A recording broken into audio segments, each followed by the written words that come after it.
Awesome. What a wonderful time to be back. Spring football is there's a lot of fun involved in my opinion because now I think Dion has a great idea. Coach Sanders has a great idea about possibly playing an opponent. I don't think it'll ever happen, but there's a great opportunity to go out there and practice football, play hard, get better, and there's no pressure to win games for the kids. So they can let it all loose. If they make mistakes, they make mistakes. And that's our opportunity to fix them so that when we get into fall camp in the summer, we can finalize what we're going to do and how we're going to do it, and then they have a leg up. So today was our first day in pads and shoulder pads. We'll go full pads later on.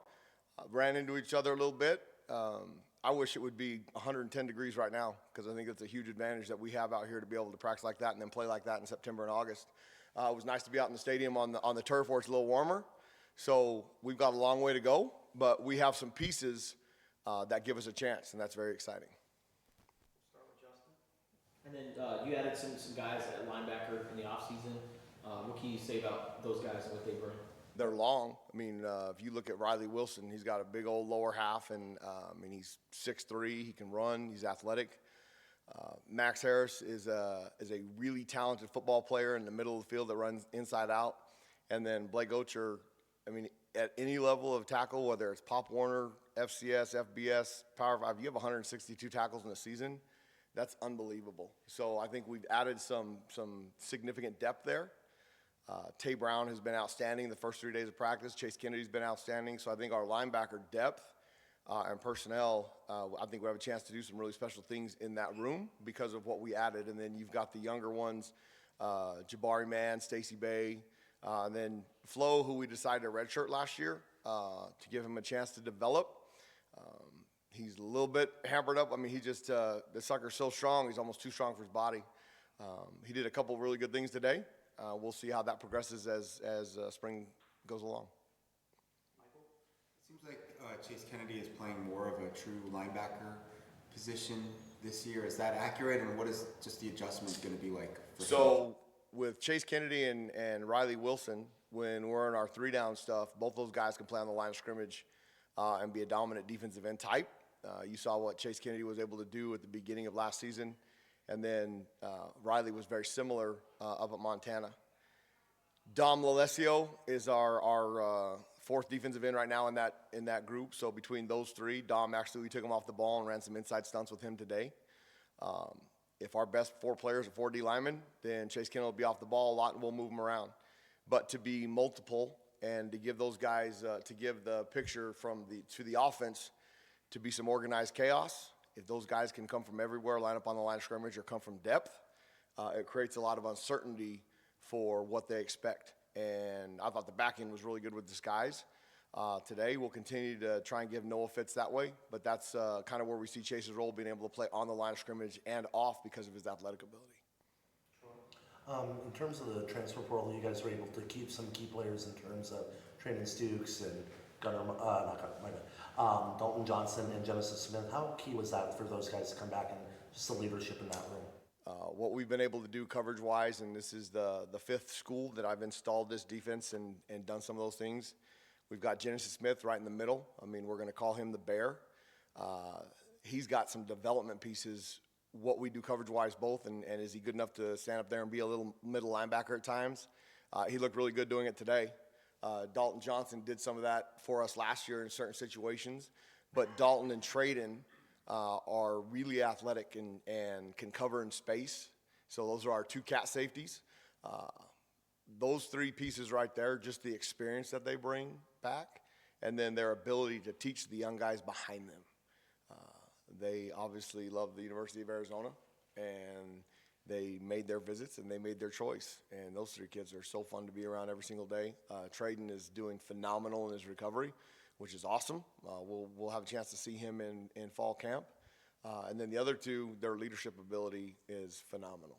And so Coach Arsh is doing a great job with those guys in the back end, installing a couple new things and being able to cut routes and do all those things in the coverages we ran last year. And then you've added some guys on the staff too. What's it been like working with Coach Brigwell and Ronnie Palmer and some of the other new guys? So Josh Brungerell, our new linebackers coach, he played for me at San Diego State when I was the defensive coordinator there. And then he was a GA in the system there at Syracuse and Nebraska with Tony White, who went with me to the school up north when we left San Diego State. Really good player. His energy is tremendous, does a phenomenal job, and schematically, obviously he knows exactly what my expectation is from being a player and coaching in it. Ronnie Palmer's got a bright future. I mean, did a phenomenal job as a head coach at Monterey Peninsula Junior College. The energy that he brings, and he's been working with Coach Salavea up front. Obviously was a great linebacker here, and his ability to teach is impressive. And obviously they were very successful in a job that hadn't had a lot of success, so he did something right. He did a great job in recruiting, and he's already helping us in that role here. And then his personality meshes really well with both mine and our players. And so those two have been great additions so far. You guys went into the offseason and looked at some things that you needed to work on. What were some things on that checklist? Most important was depth. We didn't have enough depth. Obviously, you saw when injuries happened last year. The guys that were coming in weren't good enough to compete at a high level to win games in the Big 12. And so some of those guys got some experience that will help with their development now and will be great for the future. It just wasn't at the current time. And then, so obviously we added some depth there. We needed some more length, and we needed to be more explosive. The twitch that we have up front with some of those guys, I mean, Trey Smith's having a great offseason. He put on, I mean, what people don't realize is the difference in resources and from where he came from and where he's here. He put in 30 pounds. I mean, he showed up here at 240 and he played at 270 last year. And now that he's had a full year to get in the weight room, and I gotta commend Coach Carroll on our offseason, our first 8 weeks of the offseason. We had 19 guys on defense, power clean over 300 pounds. That's phenomenal. Okay, that's really good for a football team. I'm going to have to challenge Coach Dagey and see where they're at. I forgot to count up the offensive numbers. That explosive movement right there gives you a chance to be very violent on defense. So obviously getting stronger and through those pieces, and I think our strength staff did a phenomenal job, and the kids bought into it to get stronger. We needed some explosiveness up front between getting Tia Savea back, Deshaun McKnight, Malachi Bailey, all those guys that we added, Leroy Paulu, Chancellor Owens that we added, and if I apologize to them, they can get after me on Tuesday if I forgot their name. Those guys, Chancellor Owens squatted 600 pounds 3 times like it was nothing. They stopped him. They wouldn't let him go up anymore. So we've got some guys that can do some things up front that they're twitchy enough to move around, and they'll be hard to get off the ball. If you're not good up front, it doesn't matter what you have behind because they're just going to maul you and beat you to death. I think we have some strength up front. Now we need to develop it into good football players. And the tenacity of who we're going to be, that's instilled every single day. Like I said, I wish it was 110 degrees outside because make it 130 on the turf. And I think that's our advantage. When we play here in September, it's going to be hot as heck. So we got to get them ready for that when we have those opportunities. We can practice in that nice indoor every single day. It's air conditioning, it's lush, and that doesn't make you face adversity. And so the toughness mindset in recruiting, the explosiveness, the strength, and then length. And I think we've addressed all those issues. Now we have to get them to know what to do and how to do it. 2 questions. I know it's super early, but in an ideal world, how many defensive linemen would you play? Anywhere between 7 and 9. If a really good defensive lineman is getting 30 to 35 snaps in a game, people don't realize how tiring and exhausting it is, as strong as these guys are up front, to have a 300-pounder leaning on you. So if we can get a rotation where we're playing our really, really good guys, 35, our next tier, 25, and then we got a couple that are sparing and gaining and developing at that time. But I can tell you this, in critical moments, your best players have to be on the field. So in that 35-play rotation, when the game is close or the game is on the line, or you have your middle 8, the last 4 minutes of the second quarter and first 4 of the third quarter, your best players have to be conditioned to be able to be in the game at that moment. And so ideally, if we have a good rotation of between 7 and 9, we would have a chance to be pretty good and keep those guys fresh and healthy. Yeah, the other question is, I've asked Coach Brennan about this, but tackling is obviously something that people just don't do it very much anymore in spring practice or training camp. settings. How has that evolved over the years, and what do you think of just the way that it's approached nowadays? I mean, that's a very controversial topic. In the NFL, they don't tackle in practice because they have 4 preseason games that they get to live tackle and play and see those things. We don't get preseason games. And our guys are not developed to the point where they're NFL players. I mean, people got to remember in the world of this revenue share and NIL, these are still undeveloped players that are coming in at a time where they need to be developed and learn how to play the game at a high level. And I'm a firm believer of the only way you get good at doing something is actually doing it. You have to tackle, you have to do those things. But you've never had $1 million players running around on the field too that you take a chance of losing somebody and it makes a significant impact. So sitting in Coach Brandon's chair, it's it's harder to make that decision of whether or not we're going to scrimmage or not. Both myself and Coach Deggy, we're going to try and push that envelope as much as we can. But at the same time, I don't have to stand at that podium and answer the question when Genesis Smith or Noah Fafita gets hurt. So you have to be smart with who you do scrimmage, how much you do it. I also believe, in a sense, that when you go full speed, you tend to have less energies if you're not good at practicing full speed and staying on your feet. Because most of the injuries happen when people fall on the ground, they fall on somebody in a drill that's not live. Live bullets, oftentimes you don't have as many opportunities because everybody's at high alert. So it's a really, really touchy issue. I think part of the reason people are canceling spring games is because of that, because you're not going to have a 150-play scrimmage.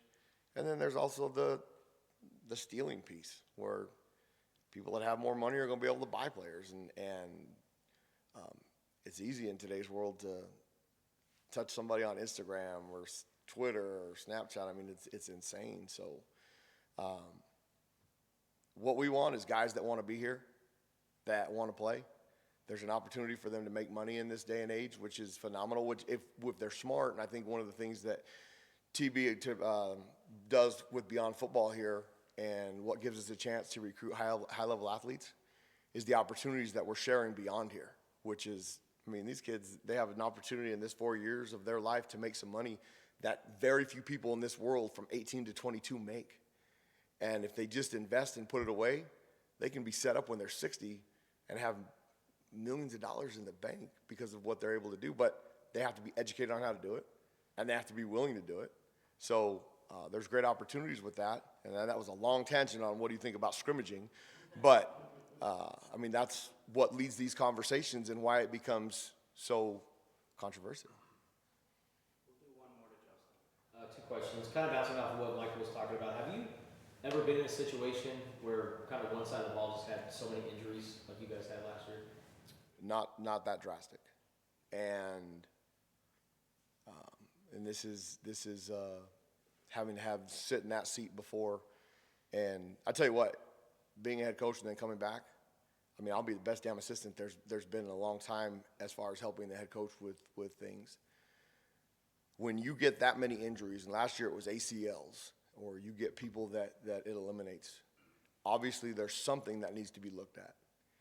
And everybody in this, in their world, you want to protect and make sure, is it something we're doing wrong? And I want to give Coach Carroll all the credit in the world. I mean, we went to doctors, we went to scientists. Is there something within this that we need to fix? And made adjustments throughout how we're doing things. And you have to give the individual a lot of credit, because there's a lot of people in this world that believe in something. They're like, no, that's wrong. That's not the problem.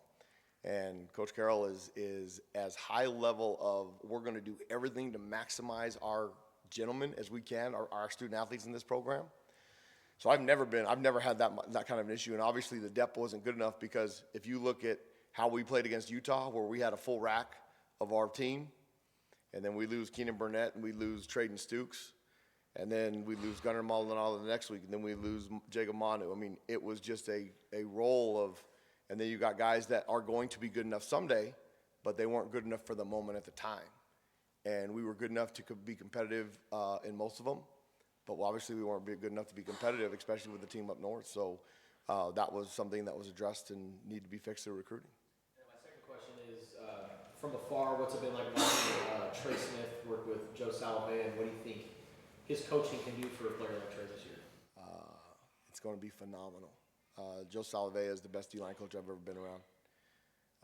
He's a fantastic recruiter. I mean, I think I said it up here when we first had our press conference when he was first hired. I've had to recruit against him for years, and now being on the same team is unbelievable. His development pieces and what he's done in a short time with that group up front is astounding. Trey Smith has a ton of ability. I mean, last year his ability was to bull rush and be a bull in a china cabinet and just destroy everything on his path. And now we're giving him some tools and some counter moves to be able to do those things. Tia Savea has done some unbelievable things in a short time with Coach Salovea.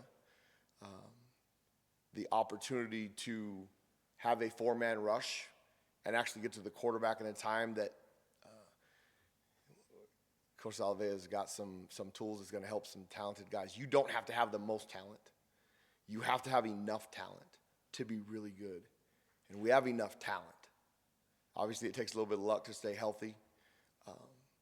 Now we got to get them to be relentless, be violent with ill intent, which is the game of football within those white lines, and teach them how to be that way, but be great young men off the field.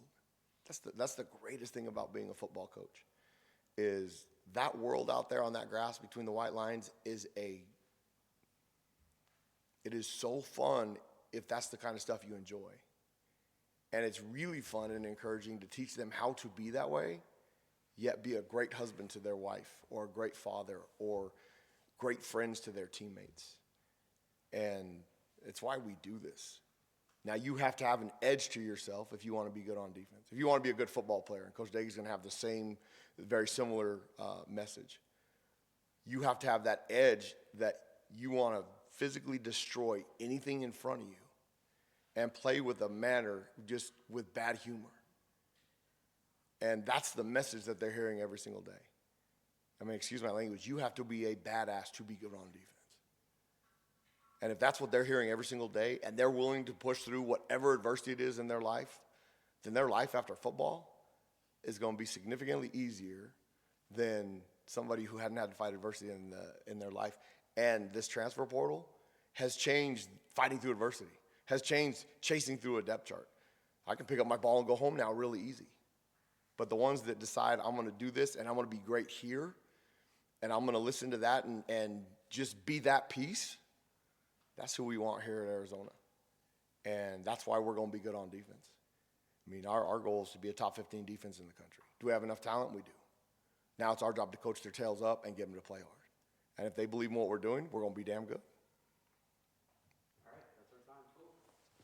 Thank you.